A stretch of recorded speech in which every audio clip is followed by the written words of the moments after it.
Hi అండి. Welcome back to my channel RKS kitchen and vlogs. ఈరోజు మన ఛానల్లో అమ్మమ్మల కాలం నాటి బెండకాయ పులుసు ఎలా చేసేవారో మీకు ఈ వీడియోలో చూపిస్తున్నాను. ముందుగా నేను ఒక చిన్న నిమ్మకాయ అంత సైజు చింతపండు తీసుకొని వాటర్ పోసుకొని నానబెట్టుకున్నానండి. ఇప్పుడు మనకు చారుకు కావాల్సిన బెండకాయని ఈ విధంగా కట్ చేసుకొని పక్కన పెట్టుకోండి. అలాగే ఇందులోకి మసాలా ప్రిపేర్ చేసుకుందాం. స్టవ్ పైన ఒక కడాయి పెట్టుకొని అందులో 1/2 టీ స్పూన్ జీలకర్ర, 1/2 టీ స్పూన్ మెంతులు, 1 స్పూన్ శనగపప్పు, 2 స్పూన్ల ధనియాలు వేసుకొని గోల్డెన్ బ్రౌన్ కలర్ వచ్చేంత వరకు ఫ్రై చేసుకొని ఒక మిక్సీ జార్లోకి తీసుకొని మెత్తని పౌడర్లా చేసుకొని పక్కన పెట్టుకోండి. ఇప్పుడు పులుసు ప్రిపేర్ చేసుకుందాము. స్టవ్ పైన ఒక గిన్నె పెట్టుకొని అందులో 1.5 టేబుల్ స్పూన్ ఆయిల్ పోసుకొని ఆయిల్ వేడెక్కిన తర్వాత 1 స్పూన్ జీలకర్ర, ఎండుమిర్చి అలాగే కట్ చేసి పెట్టుకున్న ఆనియన్ వేసి ఫ్రై చేసుకోండి. ఇలా ఫ్రై అయిన తర్వాత మూత పెట్టి ఒక 10 సెకండ్స్ మగ్గనివ్వండి. ఆఫ్టర్ 10 సెకండ్స్ మూత తీసి ఒక రెమ్మ కరివేపాకు వేసుకొని ఫ్రై చేసుకున్న తర్వాత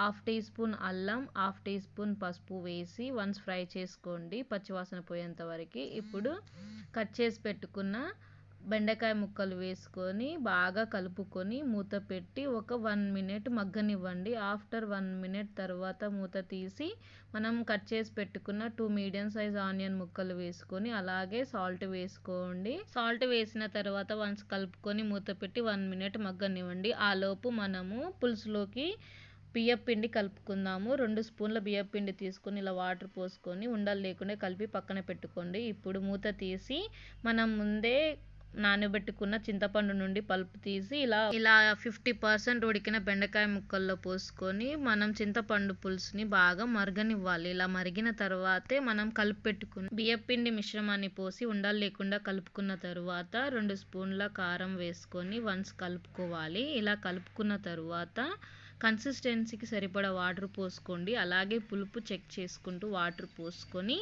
టేస్ట్కి సరిపడా సాల్ట్ వేసుకొని బాగా మరగనివ్వండి. వీడియోలో చూపిస్తున్న విధంగా చారు అనేది బాగా మసలాలి. ఇప్పుడు మనం ముందే మిక్సీ పట్టుకున్న మసాలా పౌడర్ని ఒక 2 స్పూన్స్ వేసుకొని బాగా కలుపుకోవాలి. ఇలా కలుపుకున్న తర్వాత ఫైనల్గా దించే ముందు ఒక గుప్పెడు కొత్తిమీర వేసుకొని వన్స్ బాగా మసలనివ్వండి. ఇలా మసిలిన తర్వాత స్టవ్ ఆఫ్ చేసి వైట్ రైస్లోకి సర్వ్ చేసుకొని తింటే ఎంతో టేస్టీ అయిన బెండకాయ పులుసు రెడీ.